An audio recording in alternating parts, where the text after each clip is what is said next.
पुढची बातमी आपण बघूया। महाराष्ट्रात सगळीकडे गणेशोत्सवाची लगबग सुरू झालेली आहे। सार्वजनिक गणेशोत्सव मंडळांच्या गणपतीचं आता आगमन देखील सुरू झालेलं आहे। मात्र विघ्नार्थाच्या वाटेमध्ये खड्ड्यांचं साम्राज्य पसरलंय।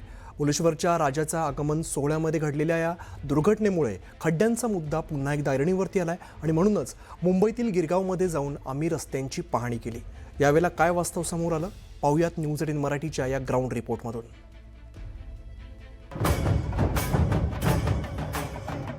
गणपती बाप्पांच्या आगमनाची लगबग, ढोल ताशांचा गजर आणि मोठ्या गणेश मूर्ती घेऊन रस्त्यावर उतरलेली मंडळं। मात्र या उत्साहाच्या वातावरणात मंडळांसमोर एक नवी अडचण उभी राहिली आणि ती म्हणजे असमान रस्ते। मोठ्या आणि वजनदार गणेश मूर्ती घेऊन जाताना या असमान रस्त्यांमुळे मूर्तीला अचानक झटका बसतो। त्यात गणपतीच्या मूर्तीला कोणताही धक्का लागू नये यासाठी आगमन मार्गावर मंडळांकडून अतिरिक्त उपाययोजना केल्या जात आहेत। तर प्लॅस्टरच्या गणपतीला जरा जर्क लागला तो काल त्यांचं वेल्डिंग लूज होऊन ते तुटलं। तर मातीच्या गणपतीला थोडा जरी जर्क लागला तरी तो एखादा क्रॅक येणार, काहीतरी हे होणार। त्यामुळे खड्ड्याला म्हणजे कुठच्याही खड्डा छोटा असो मोठा असो तो मातीच्या गणपतीला त्रास होतो, तर छोट्या गणपतीला पण तो त्रास होतो। मुलेश्वरच्या राजाच्या आगमन सोहळ्यादरम्यान जी दुर्घटना घडली त्या दुर्घटनेनंतरही रस्त्यांची स्थिती चर्चेत आली। मूर्तीला सपोर्ट देणाऱ्या यंत्रणेत त्रुटी असल्याची माहिती समोर आली असली तरीही अशा मोठ्या मूर्तीच्या वाहतुकीसाठी रस्ते सुरक्षित असणंही तितकंच महत्त्वाचं आहे। जर का शासनाकडे यांच्याकडे पैसे नसतील बीएमसीकडे तर 25 लाखाचं स्वतःचं सोशल मीडियाचं ज्यांचं बजेट आहे आपल्या महापौर त्यांना सांगा ते स्वतः काटछाट करा आणि हे रस्ते तरी नीट करा किमान। आणि तुमच्या माध्यमातून वेगवेगळ्या मंडळांना पण आम्ही अपील करतो, हे भावनिक अपील आहे, भावनिक आहे, कोणी याचा चुकीचा अर्थ घेऊ नका।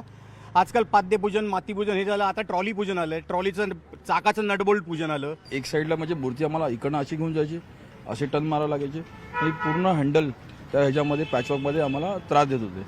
आज इकडे डांबरचा एकीकडे उंच, सिमेंटचा एक साईड ब्लॉक साईडला तुम्ही लालबाग आणि परळमध्ये बघा, एक म्हणजे असं पूर्ण डांबर आणि सिमेंट हे वेगळं मिश्रण आहे त्यामध्ये। बरोबर, कारण की तुम्ही चिंचपोकच्या रस्त्याने ब्रिजवर जावा, तो पूर्ण जो वरचा ब्रिज आहे तिथे पण हळूहळू थोडे थोडे पॅचवर्क चालू झाले।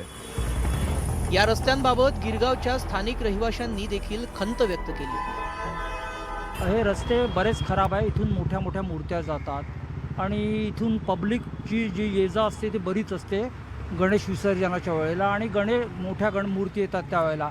तर हे जर गणपतीच्या आधी जर रस्ते जर चांगले जर व्यवस्थित जर दुरुस्त झाले तर खूप बरं होईल। आम्ही पोहोचलो गिरगावात। लोकमान्य टिळकांनी सुरू केलेल्या पहिल्या गणेशोत्सवासाठी जाणारी मूर्ती इथूनच जाते। हा रस्ता जवळपास 100 वर्ष जुना आहे। ब्रिटिशकालीन हा रस्ता आजही जैसे थेच आहे। हा रस्ता पाहून आज आधुनिक तंत्रज्ञानाचा वापर करून तयार करण्यात आलेल्या रस्त्यांबाबत स्थानिकांना खेद वाटतो। गणपती बाप्पाचं आगमन असो किंवा विसर्जन, प्रत्येक मंडळासाठी तो उत्साहाचा तसाच भावनिक क्षण असतो। मात्र या उत्सवात सुरक्षिततेशी तडजोड होऊ नये हीच मंडळांची अपेक्षा आहे। मोठमोठ्या गणेश मूर्तीचं आगमन अजून बाकी आहे, त्यामुळे प्रशासनानं केवळ खड्डे बुजवण्यापुरतं न थांबता संपूर्ण आगमन मार्गाची पाहणी करून रस्ते समतल आणि सुरक्षित करणं गरजेचं आहे। कारण बाप्पा सुखरूप मंडपात पोहोचणं हीच सर्वांची पहिली जबाबदारी आहे। संकेत वरक, न्यूज 18 मराठी, मुंबई।